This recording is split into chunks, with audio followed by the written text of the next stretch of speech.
What's going on, everybody? So here we are to talk about the community sentiment a little bit, just from my own personal polls, channels, etc., and see what's going on, because I think Diablo 4 is actually destroying a lot of the expectations that people have had in a good way, which is really, really nice to see.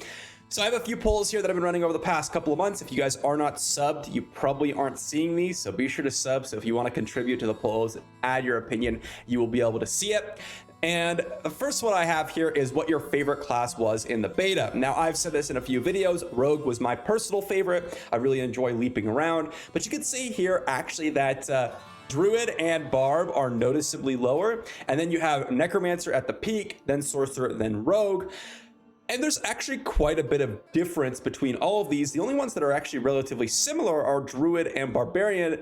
And if you look at the comments on this post, you'll find that a lot of people were basically saying like, makes sense that, people were picking the strongest class. And what's interesting about this is that Blizzard has kind of balanced around, not this poll exactly, but kind of this sentiment, which is that Barb and Druid felt noticeably weaker, whereas Necromancer felt noticeably stronger, and so did Sorcerer. And what's interesting is later on, this poll ends up changing, especially on things like Reddit, where I've seen some other polls where a lot of the classes are more even due to the changes, like what class you're going to be playing on launch. Also, here's another poll. A lot of these have like 3, 4, 5,000 votes or so. How long did you play the beta for? You can see most often was around that other 1 to 50 hours or so. Some people didn't even participate because too many queues.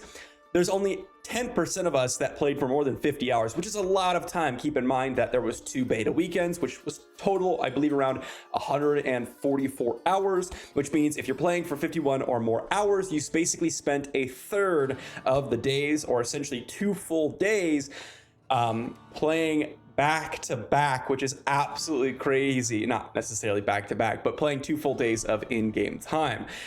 Most often, your casual players are going to be around that 10 to 25 hour mark, which is still a lot within the period of 144 hours. People definitely blocked off their schedule. So some people were very excited about this. Honestly, I'm a little surprised at how high the numbers are, although I do have to keep in mind that the YouTube pollers and YouTube viewers are oftentimes a little bit more dedicated to the game. Here you go. Here's another poll here that I launched just after I put the comment about the favorite class. Now, this one was definitely more even. What class will you be playing on Diablo 4 launch? This one was a lot more even, and I believe this was after some of the changes that they had initiated, or actually just before they had initiated some changes. And what's interesting about this is this poll evens out completely nowadays, where a lot of people are basically picking equivalent in terms of what class they want to play on launch because of the massive balance changes that they did. Keep in mind that they nerfed some of the Necromancer skeletons, they buffed the Barbarian's damage reduction, they nerfed some of the Sorcerer damage, and they buffed some of the Druid's numbers as well, kind of putting all the classes in line, which I think is actually super interesting to think about, because Blizzard normally does not do these things. If you guys played any other Diablo game, oftentimes you'll have one class that's just noticeably stronger. I think of Diablo 3 Season 28, where you just have Wizard just dominating everything, whereas Crusader didn't really get too much in the preseason changes. Same with like Witch Doctor.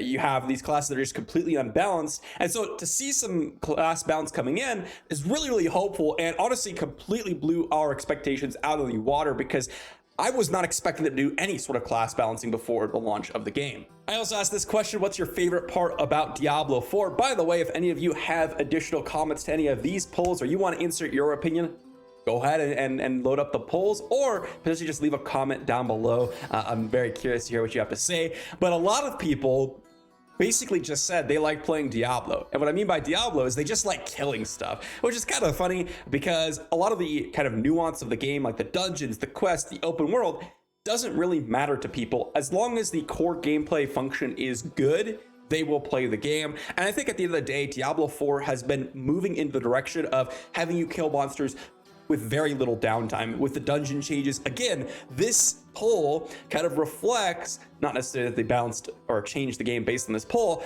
but this poll basically perfectly describes a few of the problems that the game was having in terms of the criticism that we received and some of the changes that they made reinforced this fact, which is that they want people to kill monsters the whole way. And so having like backtracking in dungeons really sucked because people just like killing things. And if you can't kill things, it's boring. And so I think that's pretty funny to think about.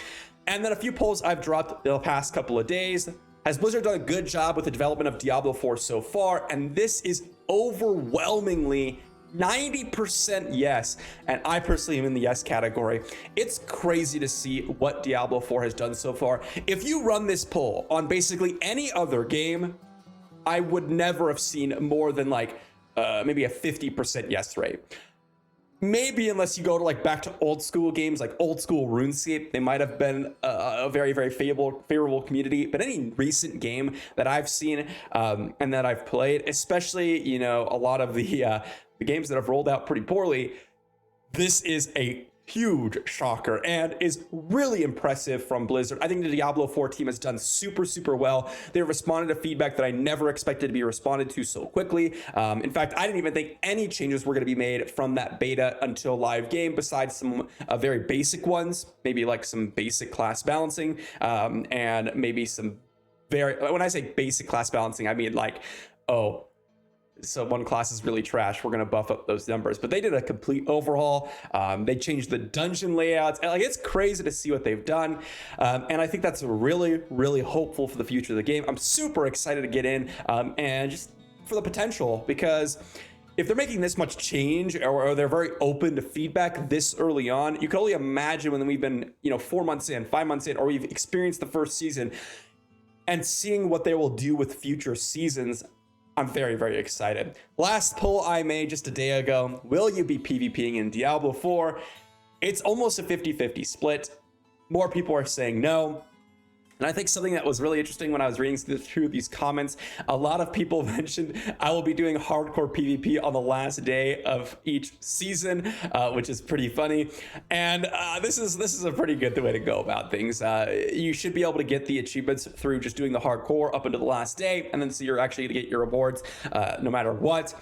At least that's how I think it will work. And so doing hardcore PvP on the last day each season sounds pretty fun. Honestly, if I end up playing hardcore, which I probably won't be in the first season, or at least guarantee I won't be doing it in the preseason, because who knows if there's going to be bugs or different things to make hardcore literally impossible, right? Like server crashes, who knows what's going to happen. So I don't think it's just not worth it for me at this point. But you know, I'm definitely gonna be participating in PvP a little bit, but it's not usually something that I go into games thinking that that's what I'm gonna be doing all the time. So I thought this was pretty interesting as well. Seems there's a lot of you people out there that at least are the more dedicated people playing and watching YouTube content are going to be PvPing quite a bit, which is really cool to see, because this is something that almost no other Diablo game has really done exceptionally well. And so I'm very excited. In fact, most games don't even have it. Like Diablo Immortal was the only PvP game that I know of, unless Diablo 2 has something that I don't know of. Let me know in the comment section down below. But Diablo Immortal PvP is just trash. Like I absolutely hated it. So I'm very excited to see what PvP looks like in this game. And I'm sure it'll be unbalanced, but hopefully it'll be fun. And at least it won't be unbalanced because I didn't spend $20,000 or whatever it is. So that'll be that, guys. Hopefully you enjoyed the video. I think it's really interesting to hear a lot of your feedback. I'll be running more polls once again. So if you guys are interested in leaving your feedback, hearing what the community has to say, and contributing, be sure to sub to the channel, and I'll see you all for the next one.